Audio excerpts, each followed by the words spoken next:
రాష్ట్ర విభజన తర్వాత ఇరు రాష్ట్రాలకు రావాల్సిన అంశాలపైన రేపు తెలంగాణ ఏపీ ముఖ్యమంత్రులు భేటీ కానున్నారు. విభజన చట్టానికి 10 ఏళ్లు పూర్తి కావడంతో రెండు రాష్ట్రాల మధ్య ఇప్పటి వరకు అపరిష్కృతంగా ఉన్న అంశాలపై రేవంత్ రెడ్డి, చంద్రబాబు చర్చించబోతున్నారు. రెండు రాష్ట్రాల అధికారుల స్థాయిలో ఇప్పటి వరకు జరిగిన 30 సమావేశాల్లో తీసుకున్న నిర్ణయాలు, వాటిలో ఇప్పటికీ అమలు కాకుండా ఉన్న అంశాలపైన చర్చించే అవకాశం ఉన్నట్టుగా తెలుస్తోంది. ముఖ్యమంత్రుల స్థాయిలో చర్చించాల్సిన అంశాలతో భేటీ అజెండాపైన తెలంగాణ సీఎం రేవంత్ రెడ్డి ఇప్పటికే కసరత్తు పూర్తి చేశారు.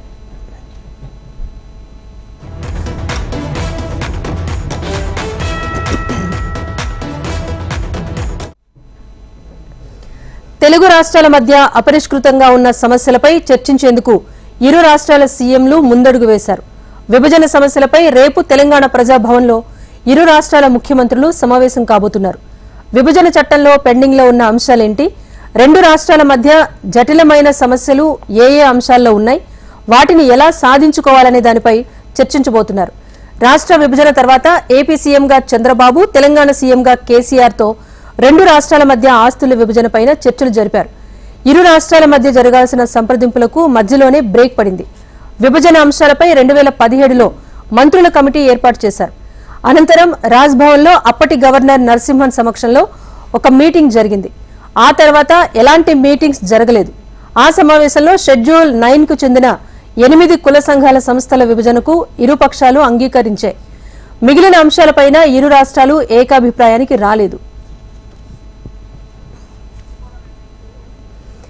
ఇరు రాష్ట్రాల మధ్య అపరిష్కృతంగా ఉన్న వాటిలో ప్రధానమైంది షెడ్యూల్ 9, 10 సంస్థల విభజన. షెడ్యూల్ 9లో మొత్తం 91 సంస్థలు ఉండగా షెడ్యూల్ 10లో 142 సంస్థలున్నాయి. షెడ్యూల్ 9 సంస్థల విషయంలో షీలా బిడే సిఫార్సుల మేరకు 68 సంస్థల విభజనకు తెలంగాణ సుముఖంగా ఉంది. మరో 23 సంస్థల విభజనపై తన అభ్యంతరాలను కేంద్రానికి తెలిపింది. మినిస్ట్రీ ఆఫ్ హోమ్ అఫైర్స్ ఇచ్చిన హెడ్ క్వార్టర్స్ నిర్వచనం మేరకు షెడ్యూల్ 9 సంస్థల ఆస్తుల విభజనకు తమకు ఎలాంటి అబ్జెక్షన్ లేదని తెలంగాణ ఇప్పటికే తేల్చి చెప్పింది. అటు మినిస్ట్రీ ఆఫ్ హోమ్ అఫైర్స్ కూడా ముందు ఇరుపక్షాలకు అంగీకారం ఉన్న సంస్థల విభజనతో ప్రక్రియ మొదలు పెట్టాల్సిందిగా సూచించింది. ఇందుకు నిరాకరించిన ఏపీ మొత్తం ఆస్తుల విభజన ఒకేసారి జరగాలి అంటూ పట్టుబట్టింది. షెడ్యూల్ 9 ప్రాపర్టీస్ హెడ్ క్వార్టర్స్ తో పాటు ఎక్కడున్నా అవి పంచాలి అనే డిమాండు, నిబంధనలకు విరుద్ధంగా ముందుకు తీసుకొచ్చింది ఏపీ ప్రభుత్వం. ఇక షెడ్యూల్ 10 సంస్థల విషయంలో జూన్ 2, 2014 నాటికి ఉన్న నగదును పంచుకోవాలి అని కేంద్ర హోంమంత్రిత్వ శాఖ తెలిపింది. ఆంధ్రప్రదేశ్ పునః వ్యవస్థీకరణ చట్టం 2014 ప్రకారం షెడ్యూల్ 10 సంస్థల ఆస్తులు ఎక్కడివి అక్కడే ఉంచి ఉద్యోగుల విభజన చేసుకోవాల్సి ఉంది. కానీ ఇక్కడ కూడా ఏపీ తన మొండి వైఖరిని ప్రదర్శిస్తూ చట్టానికి అతీతంగా ఆ ఆస్తుల విభజన జరగాలని కోరుతోంది. ఇక షెడ్యూల్ 9లోని దిల్, RTC, housing corporation, state finance corporation లాంటి సంస్థలకు హైదరాబాద్, రంగారెడ్డి, మెదక్ జిల్లాల్లో వేల కోట్ల రూపాయల ఆస్తులున్నాయి. దిల్ సంస్థకు 5,000 ఎకరాలు, ఎస్ఎఫ్సీకి 400 ఎకరాలు, హౌసింగ్, ఆర్టీసీలకు రాష్ట్ర వ్యాప్తంగా వేల కోట్ల విలువైన భూములు, ఇతర ఆస్తులు ఉన్నాయి. ఇందులోనూ వాటాలు కావాలి అని ఏపీ డిమాండ్ చేస్తూ వస్తోంది.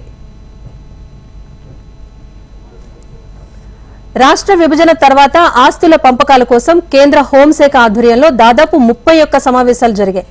కేంద్ర హోంమంత్రి నేతృత్వంలో జరిగే దక్షిణాది రాష్ట్రాల మండలి సమావేశాల్లో తెలంగాణ, ఆంధ్ర రాష్ట్రాల మధ్య ఉన్న వివాదాస్పద అంశాల పరిష్కారానికి ప్రయత్నాలు జరిగాయి. కానీ ప్రతి సందర్భంలోనూ ఏపీ అమలు కాని కోరికలు కోరుతూ వస్తోంది అంటున్నారు తెలంగాణ అధికారులు. రేపు జరగనున్న సమావేశంలో విభజన చట్టం హామీలపై ఏ విధంగా చర్చించి నిర్ణయం తీసుకోబోతున్నారు అన్న అంశం ఇప్పుడు ఆసక్తికరంగా మారింది.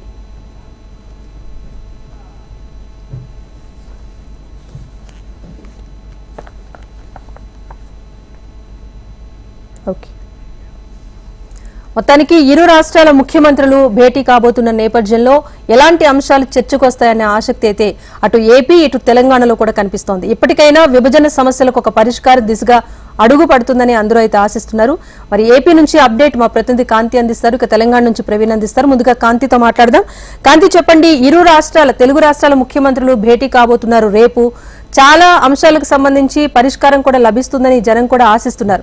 ఇంకా ఏమైనా అపరిష్కృతంగా ఉన్నాయి, వీటికి సాధ్యం కాదు అన్న అంశాలు ఏమైనా తెర మీదకి వచ్చాయా? రాజకీయ విశ్లేషకులు ఏమంటున్నారు ఈ భేటీకి సంబంధించి?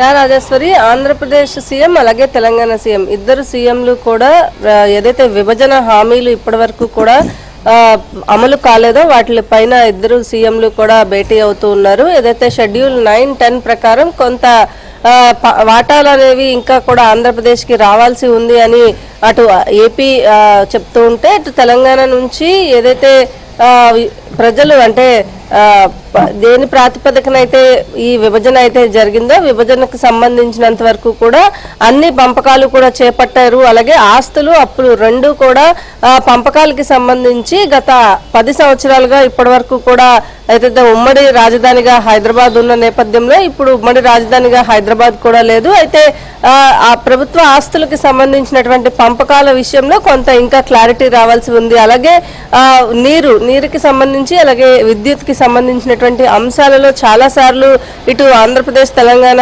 అధికారుల మధ్య అలాగే నాయకుల మధ్య కూడా కొట్లాట్లు జరిగినవి మనం చూసాము. అయితే రాష్ట్రానికి సంబంధించినంత వరకు కూడా ఆంధ్రప్రదేశ్ రాష్ట్రానికి రావాల్సినటువంటి నిధులు, వాటాలు అలాగే ఉద్యోగుల పంపకం విషయంలో కూడా కొంత ఏదైతే ఆ రాష్ట్రానికి అన్యాయం జరిగింది అని అటు ఆంధ్రప్రదేశ్ చెప్తూ ఉంటే, తెలంగాణ నుంచి రావాల్సిన వాటిలన్నింటినీ కూడా ఇప్పటికే తీసుకున్నారు, ఎక్కువగా కోరికలు కోరుతున్నారు అనేటి తెలంగాణ నుంచి కొంత ఇది వస్తున్న నేపథ్యంలో ఖచ్చితంగా ఇద్దరు సీఎంలు కూడా భేటీ తర్వాత రాష్ట్రంలో ఒక మంచి వాతావరణం అంటే రెండు తెలుగు రాష్ట్రాలకి సంబంధించినటువంటి సత్సంబంధాలు కొనసాగేలాగే విభజన హామీలకి సంబంధించినటువంటి విషయంలో ఎక్కడొక చోట ఎవరో ఒకరు తగ్గాల్సి ఉంటుంది. కాబట్టి ఈ హామీలన్నీ కూడా ఏవైతే ఉన్నాయో కేంద్రం నుంచి వచ్చినటువంటివి కాకుండా రాష్ట్రానికి సంబంధించి రెండు విడిపోయినప్పుడు ఏ అంశాలకి సంబంధించి అయితే ఉందో దానికి సంబంధించినటువంటి క్లారిటీకి సంబంధించి రేపు మధ్యాహ్నం ఏదైతే ఇద్దరు సీఎంల భేటీ తర్వాత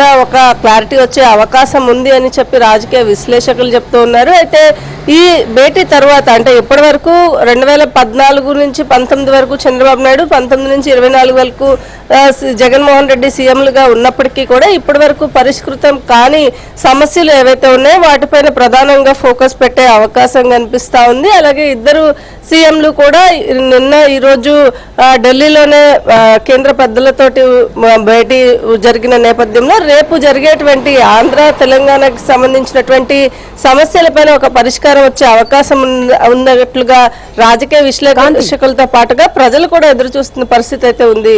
రాజేశ్వరి, కాంతి, అంటే మీరన్నట్టుగా ఇప్పుడు ఏపీ అమలు కాని కోరికలు కొన్ని కోరుతోంది, వాటి విషయంలో అయితే కాస్త వెనుకడుగు పడే అవకాశం ఉందని తెలుస్తోంది. At the same time AP version మాత్రం 10 ఏళ్ల రాజధానిగా ఉండి కాస్త లబ్ధి పొందింది తెలంగాణ. సో ఇప్పటికైనా ఏపీకి న్యాయం చేయాలనేది ఏపీ వర్షన్. అటు సుప్రీంకోర్టులోనూ ఈ అంశానికి సంబంధించి కొన్ని ఇంకా తేలాల్సి ఉంది, అటు కమిటీల ముందు కూడా తేలాల్సి ఉంది. సో ఇప్పుడు సానుకూల ముఖ్యమంత్రులు ఉన్నారు కనుక కొన్నింటికైనా తెరపడే అవకాశం కనిపిస్తోందా సమస్యలకు సంబంధించి? ఖచ్చితంగా, ఎందుకంటే రెండు రాష్ట్రాలకి సంబంధించి ఇప్పుడు ఉన్నటువంటి సీఎంలు ఇద్దరు కూడా రాష్ట్రానికి ఏదో ఒక మేలు చేయాలి అనే విషయంలో, అలాగే ఇద్దరి మధ్య కూడా కొంత సఖ్యత ఉన్న ముఖ్యమంత్రులుగా మనం చెప్పుకోవాలి. ఇద్దరికి పరిచయం ఎక్కువగా ఉంది. సో రాష్ట్రానికి సంబంధించినటువంటి సత్సంబంధాలు కొనసాగాలి కాబట్టి ఒక అడుగు ఆంధ్రప్రదేశ్ వెనక్కి వేసిన, ఒక అడుగు తెలంగాణ ముఖ్యమంత్రి వెనక్కి వేసినప్పటికీ కూడా ప్రజల ప్రయోజనాల దృష్ట్యా అలాగే రాష్ట్రాలకి సంబంధించినటువంటి విషయం, దీంతో పాటుగా ఏదైతే ఆంధ్ర తెలంగాణ కాకుండా సరిహద్దులో ఉన్నటువంటి కొన్ని వేరే రాష్ట్రాలకి సంబంధించినటువంటి వివాదాలు కూడా దీనికి ముడిపడి ఉన్న నేపథ్యంలో తెలుగు రాష్ట్రాలకి సంబంధించినటువంటి సమస్యలు ఏవైతే ఉన్నాయో కొన్ని ఆస్తుల పంపకాలు ఇంకా జరగాల్సి ఉంది. అక్కడ ఉన్నటువంటి భవనాలు ఏవైతే ప్రభుత్వ భవనాలు, కార్యాలయాలు ఉన్నాయో వాటికి సంబంధించినంత వరకు కూడా పంపకాలు జరగకపోవడము, వీటిలన్నిటిపైన ఒక క్లారిటీ వచ్చే అవకాశం కూడా కనిపిస్తోంది. ప్రస్తుతం అమరావతి రాజధానిగా ఇక్కడ పనులు వేగవంతంగా జరుగుతున్న నేపథ్యంలో అక్కడ రాష్ట్రానికి సంబంధించి ఉమ్మడి రాజధానిగా ఉన్న సమయంలో రావాల్సినటువంటి వాటి కోసం ఏవైతే ఇప్పటివరకు వివాదాలు జరిగాయో వాటిలన్నిటికీ ఒక ఫుల్ స్టాప్ తో పాటుగా ఆన్సర్ దొరికే అవకాశం ఉండే అవకాశం కూడా ఉంటుందని రాజకీయ విశ్లేషకులు భావిస్తూ ఉన్నారు. Rajeshwar, right, thank you Kanthi.